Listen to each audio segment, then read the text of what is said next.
Let's begin and see how this goes. So, this is Oasis. Welcome to the Mapster32 scripting tutorial kind of thingy.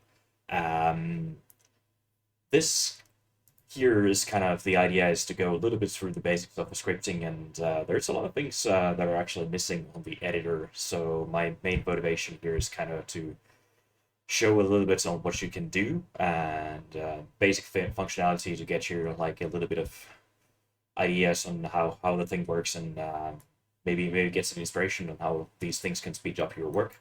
So first of all, we're going to go a little bit through the structs that are part of the editor. So there's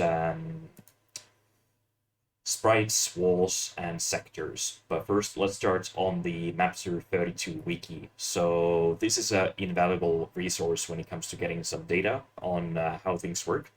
So go to mapping basics, and from here you can go to Mapster32 scripting up here, and then you have script commands, variables, and script examples. So let's go first to the script commands. From here you can see all the variable commands, if else commands, and this kind of assumes that you have a little bit of understanding of programming. You don't need to understand much, but it helps a lot if you have a basic understanding, especially if you've done any con programming. Then you'll feel right at home with Mapster32 scripting because there's virtually no difference to a lot of the commands. Let's go check the variables.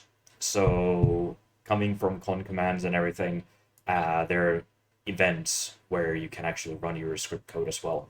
So we will go into the events a little bit more detail later on, but basically there's a lot of parameters that you control, and the thing of scripting is that everything on the map is editable, so you can access pretty much everything from the command line that you can call from the console, or you can call from the script files themselves. So basically when people talk about scripting, you can either do straight commands from the console, just prefix a command with do, and then the command that you want to run, and that will run the command one-off commands perfectly fine. But in case you want to do something more complex or something more automated or something more useful, then definitely you will need to write a file. So here's a lot of the variables. You don't have to worry about a lot of those, but the keys will especially become useful if you start doing it kind of hotkeys. So for example, if you press Alt and O, something is supposed to happen. So that will be useful down the line. Let's start by just introducing like the structures a little bit and get on from there. So let's go to the editor side and we will open the structures. Let's see, let's start with the sector structure and go on from there. So here's the sector structure, and there's a lot of stuff. I wouldn't worry about too much about it, and mainly we will be tackling like the textures and shades and palettes and other things in today's examples, but there's a bunch of other things like the heights and the sloping and high type, low type, extra visibility and so on that you can actually adjust from there. And then you also have the wall structure. Here you have the X and Y of the wall point. Actually, walls are not like two-dimensional things when they are in the map format. They're actually just a point in space. We will get into that a little bit later. But again, you have the palettes, you have the shades, and you have the textures. In every case, you see a pic num, that means that it's a picture number that is actual texture. Again, you have the low tag, high tag, extra, and I try to kind of have the ranges here a little bit to make it easier to understand. And then you have, of course, sprites. And these are probably the easiest because they're the most visual and easiest to work with. They just have immediate XYZ coordinates and palettes and so on. So we will actually start with the sprites. So a lot of these fields are something that are internal, like the velocities you would never touch in a normal setting, and owner is also an internal thing that is you really don't have to worry about. So let's start by doing something very basic here. So as I said, all the commands you can do in the console. So I will just clear this up, and we can, for example, decide that, okay, I want to modify a sprite, so I want to modify Duke. So how you work is that in every case, let me just delete these here. So every sprite has an index. So for example, on the bottom left, you can see that now I'm pointing at a wall, 1797. Now I'm pointing at a sector that's called 306. And now I'm pointing a sprite that's 101. So this is the index on the wall sprites and sectors. So whenever you have, for example, 1024 sectors, that is actually one of the sector indexes is right there. And the same thing with walls and sprites and so on. So whenever you have that number, it's actually the instance of sprite or wall or sector that you're pointing at. So in this case, let's modify the sprite 101. And what we're going to do here is exactly part of the sprite structure. So we want to modify sprite 101 in this case. And then in this case, let's say we want to modify the palette. So in this case is pal, and what is specified there. And that's pretty much it. So let's start by opening the console. You always have to prefix the command with do. And then we have a very basic set of commands. Let me just show you really quickly the set of commands that we have to work with. Just a moment.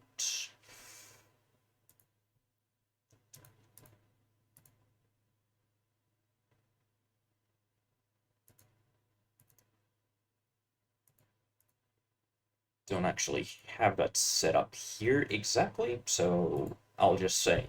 So most of the time you're dealing with set, or you can to explicitly set. So let's say set what we want to accomplish is sprite palette to this. This is what we want to accomplish right now. So what you actually do is do and then set sprite, and we know the sprite number, you always have it in a bracket. So sprite 101, and then the palette becomes pal as we checked in the sprite structure.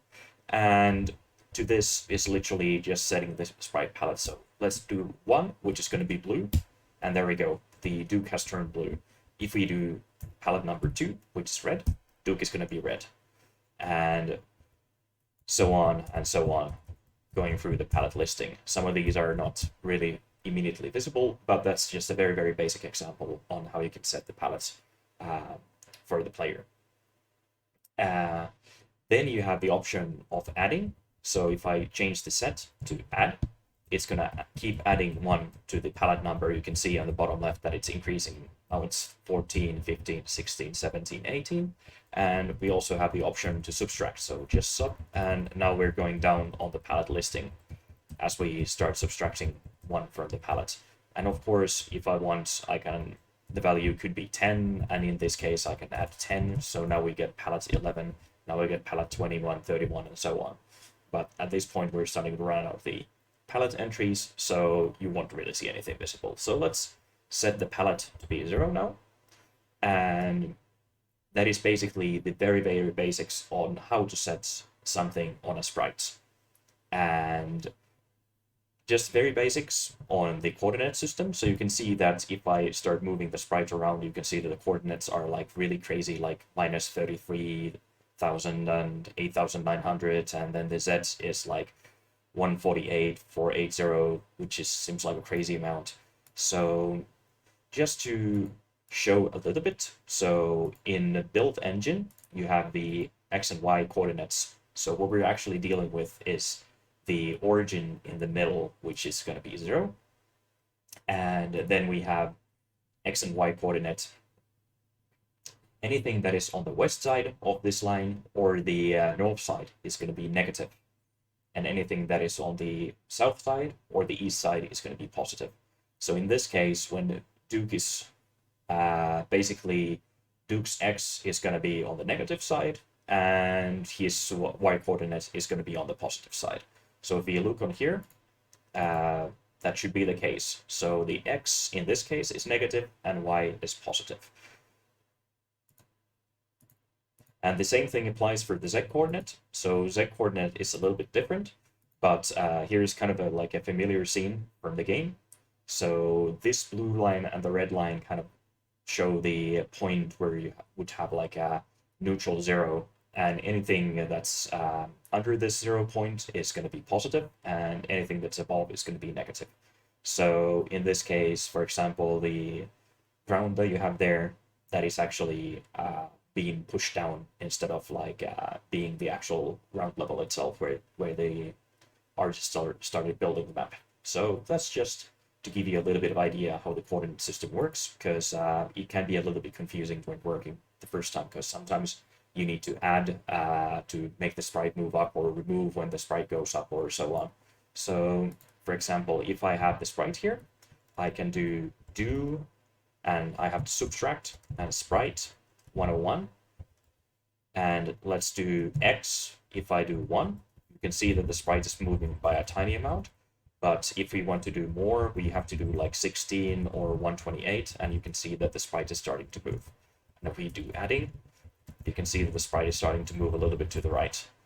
However, if we start doing y is still going to be largely the same, but the moment we start doing z, you will notice that it actually goes in really, really tiny increments. So you most likely want to do 1024 when you start doing the increments, and remember that again, up is going to be negative coordinates. So you can see that 1024 is roughly the same as 128 on the x and y axis. So this is something to keep in mind when you start moving sprites and whatnot and wondering why something is not happening. So that is the sprite structure. Then we have the sector structure. And in the sector structure, it works exactly the same as the sprite structure. So we'll just put the sector structure up here for display. And let's say we want to change the floor palettes. And in this case, because the sector consists of the floor and the ceiling, we actually have to specify that it's not just the palette. Actually, as a trivia, the first versions of Build Engine had no distinction between the ceiling and the floor. So you only had a palette. But right now we want to touch the floor. So let's say we want to make the floor red. Sector is 306. So do set sector 306. Oh, sorry. 306 and floor pal and 1. That is blue now. So that is red. Yes. So 1 is red, blue, and second is red. So it's as simple as that. I'm not, just to prove my point, I'm not even pointing at the sector, and I'm changing the palette here. So it's just not me pressing the palette key like elsewhere. And that is very simply how you can change the floor. And the value, even though I have the value of 1 here, it actually accepts a variable or accepts another point of data. So for example, I can decide that, okay, I want to change Duke to take the palette from the floor. So what I do is do set sprite 101 pal to be the sector 306 floor pal. And there we go. And we have a blue Duke. I can change the texture. I'll just put this like night vision palettes. And if I run the command again, you can see that the Duke has been changed.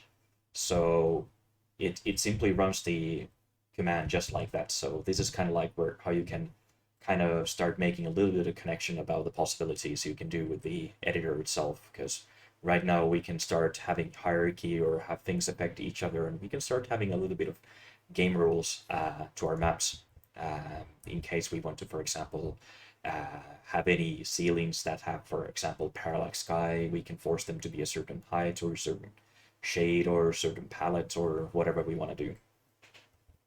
So let's go and look on the wall structure. So we have done the ground, and on the walls we have a little bit different. And let's start with like a small sector here just to make it a little bit easier. So here, and on the walls, let's say I'm pointing at a wall 1978.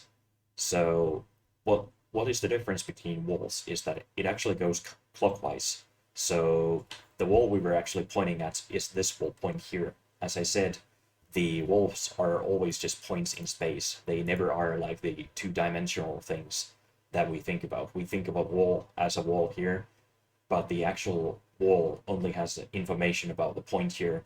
And you can see on the structure that there's the third entry that is point 2. The the point to is actually this wall's number, and this wall's number contains the X and Y information. And the engine actually makes sure that it just draws a line between the two walls. It's kind of complicated when you start thinking about it, but all you really have to worry about is that you always go for the clockwise left one for the wall. So for example, if you want to change the wall 1978 and we want to do, let's zoom in or go here a little bit. So do set, let's see, we want to go y-axis, we want to go positive, so we have to go under. So do add wall, and then again, I forgot which wall we're dealing with. So we're dealing with 1978, and we want to add to the y, and we're gonna have 512. You can see that the wall point is moving down. So the more we do, the more it's gonna go down. And of course, it's right now it's gone a little bit too far, so it's not gonna be nice. So let's just undo that. But we can, for example, go here, and we know the wall now, 1978. We can, for example, change the pick num to 512. I don't know which one it's going to be. Set, and then we have pick num 512. Okay, that doesn't have anything meaningful. So here's touch blade or something, and maybe 10. That is not a nice texture. Maybe 25. Okay, that's something more legible. So you can see that that way you can also change the wall texture as you want. So now we have 1978. We can also set the shade, and let's set it to 16. And then we can go to 179 because the walls always form a loop. So in this case, we already actually landed on the first wall. So how the engine works is that you always have a wall that is a first wall. If I highlight it with F4, it doesn't show it. It doesn't really show it here. Okay, this one is the first wall. So this means that it's going to go this wall, this wall, this wall, and this wall. And then this is the final wall before it starts again. So if we calculate a little bit backwards, let's do 7, 8, we go 7, 7, 6, for example, and we set this one to 8. You can see that the opposite side got shaded. If we go 7, 5, and set it to 8, you can see that that one got shaded. So we can do this one to 4, and then we can do 7, 7, and we can set this one as 8.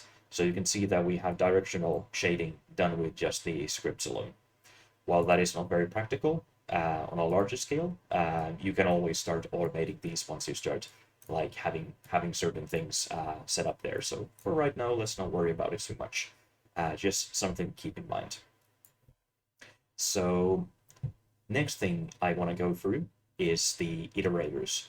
So iterators actually allow you to quickly run through some certain things that lets you run through, for example, the loop of walls or anything like that. Makes your life a little bit easier. So let's see, here are the iterators. So you have, for example, selected sectors. You have all sectors in the map. You have selected walls or all walls in the map. You have sprites, or you have all sprites in the map. And then you have all the sprites in a sector, or all of the loops on a wall. What is a loop? I'll explain in a moment. And then walls of a sector, and then you have range. So you can, for example, okay, I want to count up to 16, and that's it. So these are extremely useful when you want to do bulk operations, and we'll get to the operations in a moment. So I will quickly explain the loop of a wall. So if I make this a donut sector, there, now we have two loops. Loop number 1 is the inner sector here, and loop number 2 is the outer sector here, because these are forming a continuous line of like a loop here. And the second one is forming like a continuous loop. So that is how the loops of a wall. So if I want to, for example, mess with the inner sector, then I would want to do the loop. If I wanted to do the whole inner and the outer, then I would do walls of a sector. So that's a very basic example, but you don't really have to worry too much about it. Rarely do you want to work with like walls in general. It's mostly sectors or mostly sprites when it comes to the effectors and whatnot. All right, let's start moving a little bit to the map itself. So let's say we are here, and I want to, for example, change all the sprites to have the palette of the floor following the earlier example. So let me set the floor palette to be number 2. And so what I will do first, we need to define a game variable. So do game var, and this can be, the game var can be anything. We usually use I for iterator on scripts. That's usually a good practice. Or we can, for example, decide that, let's say my sector, that is going to be the sector that we're going to specify here. But in this case, let's just do game var I, and then there's flags. We're just going to put 0 and 0 on the flags. You can go to the wiki and read more about it, but all you need to know, in 99% of the time, you just do game var, the variable name, and then 0, 0. You will not need to specify the flags. So we do this, and now I has been specified. And you don't need to specify the I again until you restart Mapster, or if you want to make your process a little bit easier, you just load a script file that does all the initialization in it for you, and then of course you have your scripts there. So now, right now, we're just going one by one to make your life a little bit easier. So what we want to do is that do, and then we want to do all the sprites. So for I, so this is a for loop, and we want to use I as the iterator. So for each item, and we use I as the current item that we're processing, sprites of sector, and then we know the sector number, which is under here. It's 292, so 292, and then set sprite I, because we get the I is going to be passed from the sprites of sector, is going to be that's going to give us the iterator.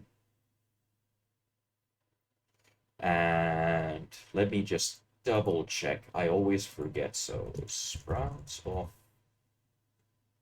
yeah.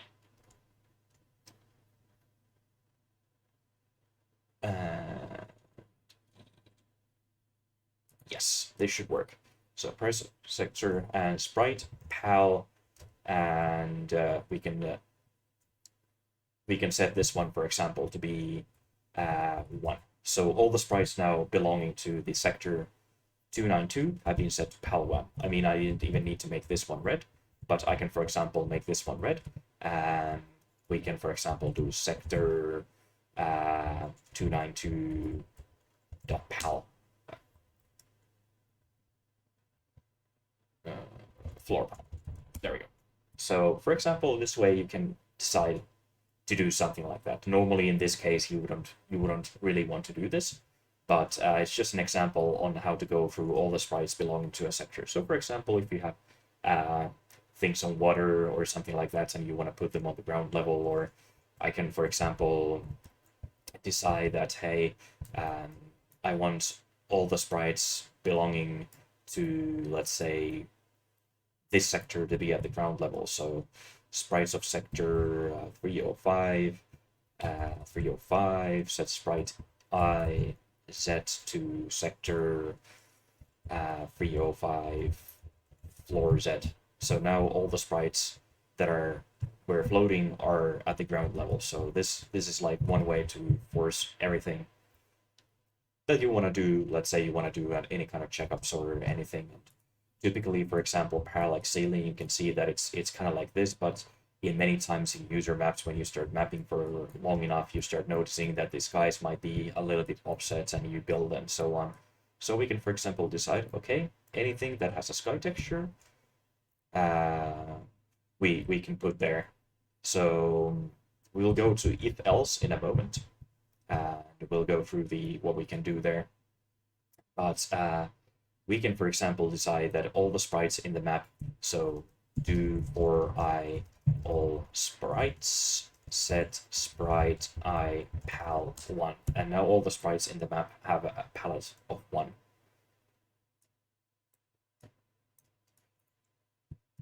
We can do another more useful thing, and let's go to the if else a little bit more. So how the if and how the else work is that there is a if equals or if not equal, if greater, if less, and we have some key checks, and then we have switch case and switch and break. But mostly you're going to be do if equals, if not equals, if greater, if less than. Those will get you really far away on mapping when it comes to things. So let's start experimenting with these guys. So let's say we want to change every health pack in the map. So let's see, tile 52, we want to change it to tile 51 to make it the game a little bit harder. So we do for I all sprites if equals sprite I pick num, and we know that this one is 52, so 52 set sprite I pick num to 51. So what we're doing here is that for all sprites, and each sprite we're going through is going to be the sprite index here. So we're first checking if equals, so I'll just add some brackets here to make it a little bit easier to understand. So what is happening here is that we're basically having like two inner things. So if the sprite we're currently checking has a texture number 52, then we'll set the texture number to be 51. So now we run this, and it didn't like my brackets because it wants spaces there. So now we have changed all the health packs from the medium health pack to be the tiny health pack. So if we go around the level, we shouldn't be able to see any of the bigger health packs anymore in the map. I can't remember where exactly in the map you have those, but trust me, they should be gone. So we can also do the reverse. So if we Control Z, we can change all the tiny health pickups to be larger health pickups, if we want to make the game easier. So now you can see that these guys are medium health packs, and we had one tiny health pack here. It's also medium right now, and that way we got like all the health packs, and it makes it useful for us to do any kind of bulk changes in case we want to do anything. So that's that. And if we can, for example, change the palettes, if we want to change the lizard troops or anything, we can do big changes in easy swatches. So let's say we have a lot of these guys flying around, and let's say we want to change these guys to be a certain palette. So of course you can select and you can go through each one individually, but you can also just select these guys, and then we check what's the palette. It is supposed to be 21. So do for I cell sprites set sprite I pal 21, and now we have changed all the sprites we were pointing at. So again, this is a bulk operation that we can do. So sorry I had the thing on the front, but basically we can do bulk operations. So again, we copied a bunch of these, and then I just run do for I cell sprites set sprites I pal to be 21, and that is the selection. Right now the selection is gone because I went to deselect it, but here again, yeah, just to show, you can also do these in 2D mode. So here I select these and I have deselected them. Now I have them as PAL 21. And of course, this is really laborious to write every time. So naturally, you would want to make this a little bit easier every now and then. We'll go to states a little bit shortly, but first I'll show a little bit. So again, just to show what I did with the med packs, because I had the thing on the way. So what I did is that I wanted to change all the medpack sprites from tiny medpacks to be the large medpacks. So for all the iterate through all sprites, if the sprite equals 51, then set the sprite picture number to be 52. That's what I did here.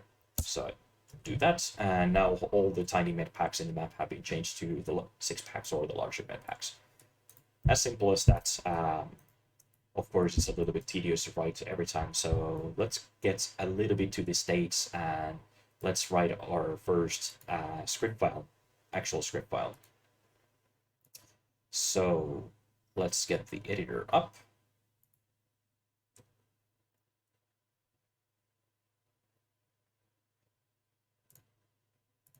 So what we want to do here is that let's see. I have a sprite that I want to change. Let's set our goal first. I will decide that, okay, on my map, every time I build a switch, I want the switch to be, let's say, one of these guys. I decide, okay, I have the switch. I want the switch to always be, let's say, 30 by 28 or something. Let's just decide it's 30 by 30. And I want it to always be this size. I want it to be roughly like 1020. This one is like, let's see, I'll raise this one a little bit to make it easier for me to get the value. So let's see, this is going to be the height I want it to be. I want it to be easy for keyboard players. I want to make sure that you can hit the switch. So I want, basically every time I point at the switch, I want a command that will always do the correct switch, so I never have to worry about it. So what we're going to do here is that we're going to first define the variable. So this is us writing our first script. And in this script, actually, we just save it. So for example, you can save it to games, Duke3D, super.m32 or whatever. And that's all you need to do at that point. And let's start writing the file itself. So we have the game bar. The difference between the scripts when you're writing them is that you don't need the do in front of every command, because this is actually, the game knows that it's not a console command. You're not trying to change the video mode or anything. So we're first going to do this. We have game bar sprite, my sprite. We're just going to declare, it could be I, it could be temp, it could be anything, but let's use my sprite just to be a little bit easier on this. So my sprite, let's see, we want the sprite to be x repeat 30, y repeat 30, and then we want the cstat. We check the cstat here. We have 337 on the editor side, so we will make it 337 on the editor, so like notepad side, and we'll start with this. So we'll save this, and what we'll do in the editor is that we'll just include, and then we just type super. We have super.m32 here, so we include this. So we have the state corrector. So what happens now is that whenever I have like a new sprite, let's say I have it mega large, don't have like any highlighting or anything at the moment. So we're just going to define the sprite number just like we did before, but now we're running multiple commands on the single sprite. So do set my sprite, which is our sprite value here. And I'm just going to get the notepad out of the way again. So my sprite, and my sprite is going to be 642. So we're controlling the sprite 642. That's what we have to do. And do state and corrector. And there we go. We have a sprite that is flat and has the correct cstat and everything. Right now it doesn't have the correct height, but we can work on that in a moment. So going a little bit to the notepad, I'm going to explain a few things to you. So what we did here is that in the script file that we just wrote, we have the basic structure of a M32. So we have variables. In this case, we use the my sprite. So it can be iterators, clipboard content, or other temporary data. And states are kind of like subroutines that we can call. So instead of writing like 10 lines of things, we can instead just call, okay, run this chain of commands. And we can call those at any point we want. And then we have events. So we'll not focus on the events for now, but we'll get to them soon. So states are basically run this chain of commands whenever I call it. So it's very easy. You can do cstat, palettes, and whatnot from there, so you don't have to worry about it. And in this case, we have the my sprites and the I that we have been using. And if we look at the file again that we did, you can see that there's the define state my corrector, and from there we have the set sprite, my sprites commands here, and then we have the end state, and it just ends there. It stops the execution, and here we have the variable define. So it doesn't matter how many times you redefine the variable or anything or the state, but there is a limit. So once you start loading like extremely heavy scripts on the system, it actually keeps recompiling and replacing the states. So at some point the editor might crash if you load like reload the script hundreds of times, but you don't really have to worry about it in most cases. So in that case, just load an autosave or something. But in general, don't start doing too heavy script experiments when you have like something you haven't saved. So always save it before you start like writing too heavy scripts, because it's not going to corrupt the map, but the editor is just going to crash. It might crash, that is. So we have done the state. So right now, I mean, we can add a little bit of more functionality to this. So for example, let's say we want to have the button take the sector that the button is in and point it up to the height where it's like usable. So like we had it usable here. So let's put the button against the wall and get the height that we like, which is going to be this 6, 9, 12, for example. So what we want to do is that we go to the editor and let's do set. Let's do a variable game var temp 00. We need a temporary variable. So set temp sprite. Let's see, my sprite sect num. So this is the sector number that the sprite is in. So we're doing a little bit reverse. We want to search where the sector is, how high is the floor, and then place the sprites above a certain amount of units from the ground. So in this case, we take the sector number. We can recycle this variable set temp. So it's going to be sector temp and floor z. And then in this case, we want to add, we know how much we're going to need to add there. So in this case, if we want to move the sprite up, so we need to sub from the temp. And we checked already here that the height difference is 6, 9, 12. So 6, 9, 12. And then we set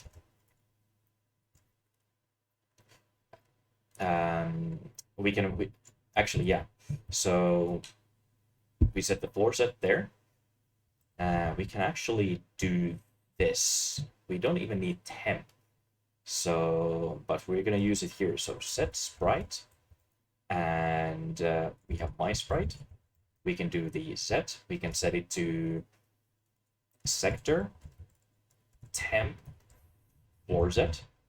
So we save from there, and then we can sub directly from the sprite, my sprite z 6, 9, 12. So what we're doing here is that we're actually first we're getting the current sector number that the sprite is in. Then we're setting the sprite to the floor of the sector. But quickly, right after that, we're gonna move the sprite up from the floor of the sector by 6, 9, 12 units. So this way we don't, I mean, the user is never gonna see it, so it's just a cheat we can use at that point. So let's save this. And I'm gonna run the include command again, so include super. And right now, if I put the sprite lower, so we have 642, so it is already the same. Do state corrector, and you can see that the sprite has been corrected. If I put the ground here, I run it again, you can see that the sprite's again there. I can mess with the cstat, I can put the sprite, enlarge it or whatever. Right now it's not going to be stuck on the wall, so let's put it on the wall, but you can see that it's kind of messed up and it's up there. If I run the corrector again, you can see that it's always going to be precisely where it needs to be. So of course you need to make sure the placement is going to be correct, but other than that, it's basically just an easy way to do the corrector for certain things. So this is just for one sprite, but it makes it so much easier when you want to do like cool things. So let me get the editor out of the way again, and let me show you again, because I'm really bad at this, getting the editor. So here I'm going to do the hit scan bit or whatever, and I'm going to make it, let's say transparent, and the switch is there. And again, if I do state corrector because I have everything in the script file itself, it's just going to put the button to its correct position. But of course, you will need to do a little bit more work if you want to have the pointing at the sprite. So we'll get to that one next. So let's do transition. Actually, let's first do here. So there's a couple of variables that you can do in the editor. So there's a command that I haven't mentioned yet. So do, but it's called @log var. And what this does is that it actually tells the value. So my sprite, it tells the my sprite value is 642. I can check for example, I can check like xdim, which is going to tell me what the screen height is. I can check ydim, which is going to tell me what the y dimension is going to be. There's a lot of variables you can read from here. So you can @log var, let's say sprite 383. I want to know the z coordinate of the sprite, and it's going to tell me immediately. So it's an easy way to gather information from anywhere from the map. So what we are actually going to do is that there's a do @log var. There's a variable search stat, and this one tells you what you're pointing at. So whenever it's free, it means that we're pointing at a sprite.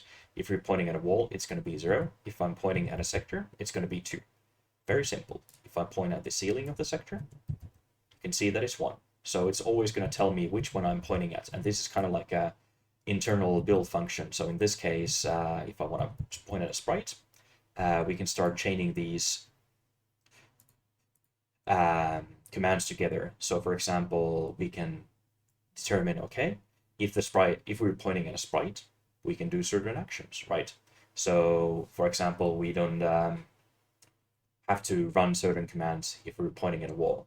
Then there's also a thing that is called search wall. And what search wall does, it returns you the sprite ID, which is very useful. So if I point at the ground and do search wall, it's going to give me something completely different. But this is because it gives me the it gives me the wall index. So in this case, I'm pointing at a wall, but if I point at the ground, it's just going to give me like the last pointed wall, basically. So this is kind of like a little bit of thing you need to know about. But this is one of the reasons why you can only have a certain amount of sprites and a certain amount of walls on the map. So if you look on the bottom, you have the 325, 1975, and so on. You notice that you have only 4,000 sprites. And if we go to 8,000, this is because if I create, for example, a new map and do walls here, internally the engine actually has a different tracking for walls and sprites. So here, and now we do a sprite, you can see that it is 0. Search wall, it's only on 2D mode. So search stat gives you more data. So I just don't remember how it went. But anyway, there's like sometimes the value starts from 16,384 or something like that. So that is something you need to take into account. But let's focus on creating a corrector. So that triggers only when I point at the dip switch. Okay, doesn't like it. So let's do, we have the dip switch 1 that was somewhere here. There. Dip switch 2, of course, that was a little bit different. So again, 644. So we're just gonna get the, now we're gonna chain these. Do if search stat is free, then @log var search wall. So this gives me the sprite number only if I'm pointing at a sprite. So you can see there, nothing. If I'm pointing here, 644. So that means that we now have a very good, reliable way of getting the sprite number. So let's get back to the editor. So corrector, we can do if search stat equals 3. And then we just put all these inside here. and we replace my sprite with search wall. So this way we are editing the sprite that we're pointing at.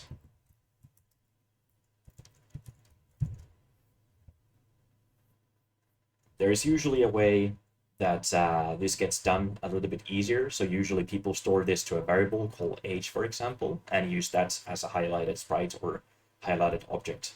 But let's use this at the moment to make it a little bit easier. So now we don't have to know about the sprite index anymore. So, okay, include super. And now every time we call super, it is actually going to do the exact same command. So do state corrector, and there we go, highlighted sprite. We're going to do it on a list troop, and there we go. List troop has been flattened to the angle and size of the button that we just had there. We point at this guy here, we run the command again, and we have done it. We point at a pig cop, do it, and there we go. We have done the exact chain of commands to the sprite as it should go. And let's see. Let's do a little bit of switch casing. So we have the button here, and let's say we want to have a different button. So let's say this one should be a little bit larger. So I'm just going to do a very crude example here and go on from there. So again, just to point that, because I have the editor in the way. So calling the state, it does the highlighted sprites every time.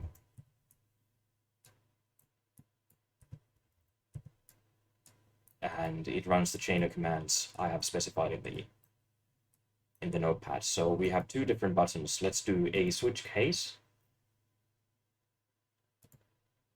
And we have dip switch and dip switch 2.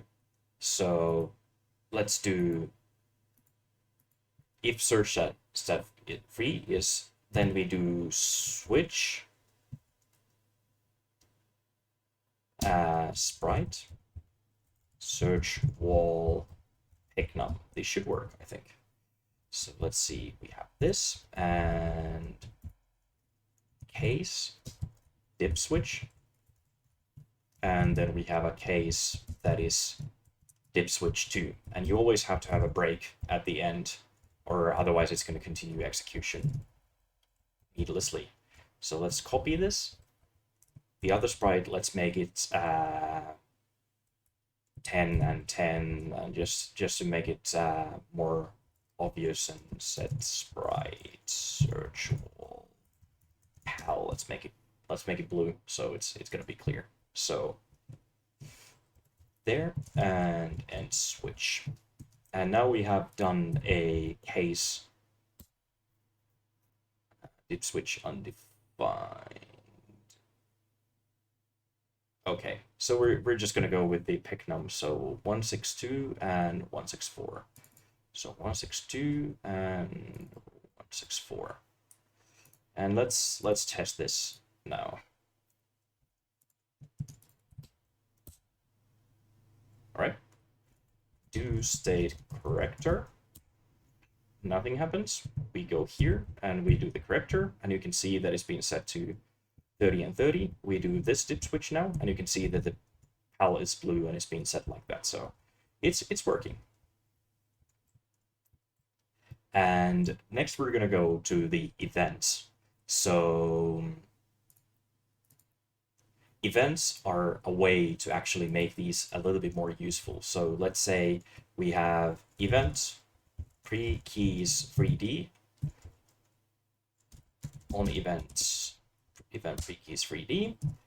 If hits key O, then we want to run the state. So we can either put it in brackets, or if we don't have any conditions beyond that, then we can just put it like this. So state corrector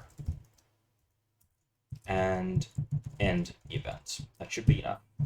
So now we have created an event that listens to key O, and this is run before any of the keys, so it will override any key that exists. Actually, let's do U. I think U is not used.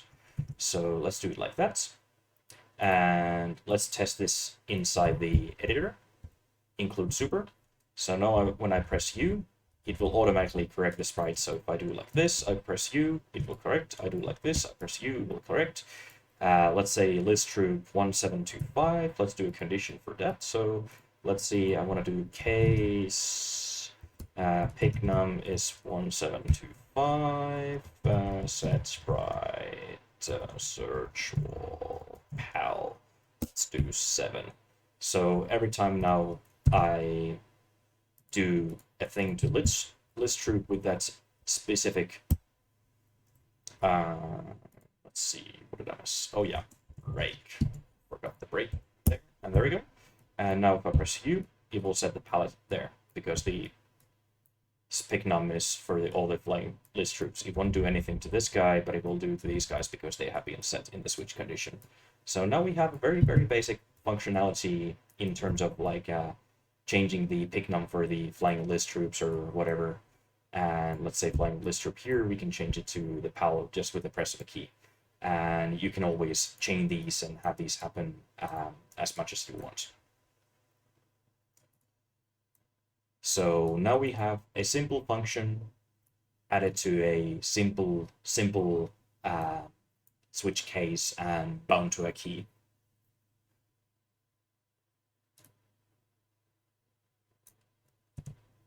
And that is pretty much like how to start doing the scripts themselves. So you can, for example, copy something to a variable, and then you can use the variable, or you can use the stuff you can find on the wiki there. So one of the first things I did is adding a slope copy paste key. So for example, if I press tab, I want to read what's happening.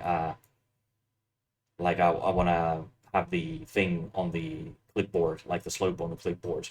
So in this case, if we go to the editor, we do on event keys 3D, because we don't want to override the. So if hit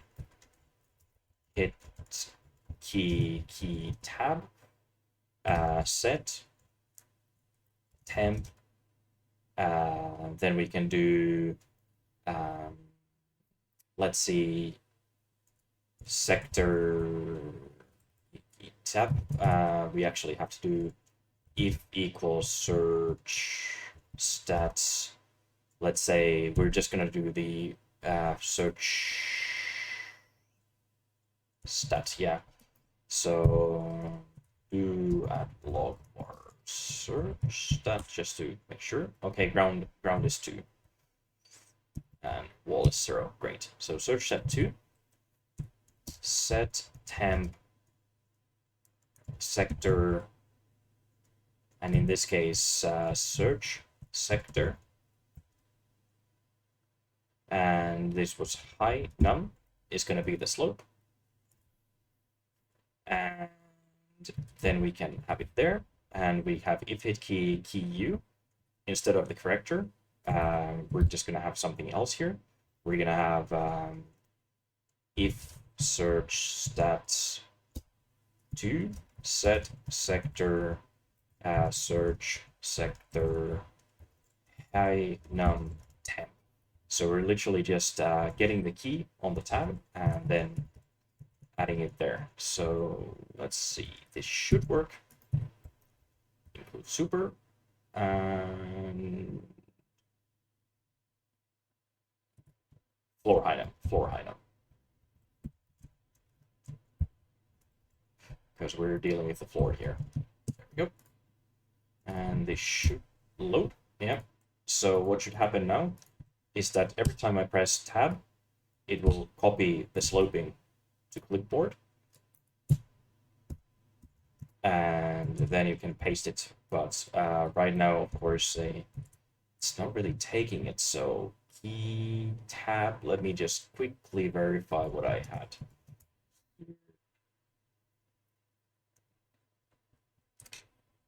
It's been a while since I've done this.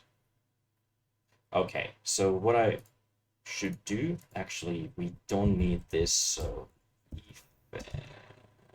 status key tab 1. This way we're not going to hijack the thing and we can do it all here. So There we go.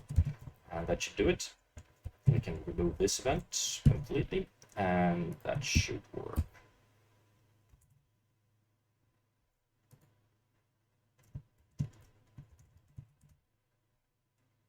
Just need these. You can get much better examples from the Mapster32 wiki. I'm just trying to remember how to do these sometimes. Keys that. There we go. So now what should happen is that I should copy the sloping value. Yeah, there you go. So I tap here, you can see that the sloping is being reset, and I can do this slope here. I can, for example, copy it here, I can copy it here, here, here, and so on. This makes life so much easier when you need to kind of copy things and do whatever.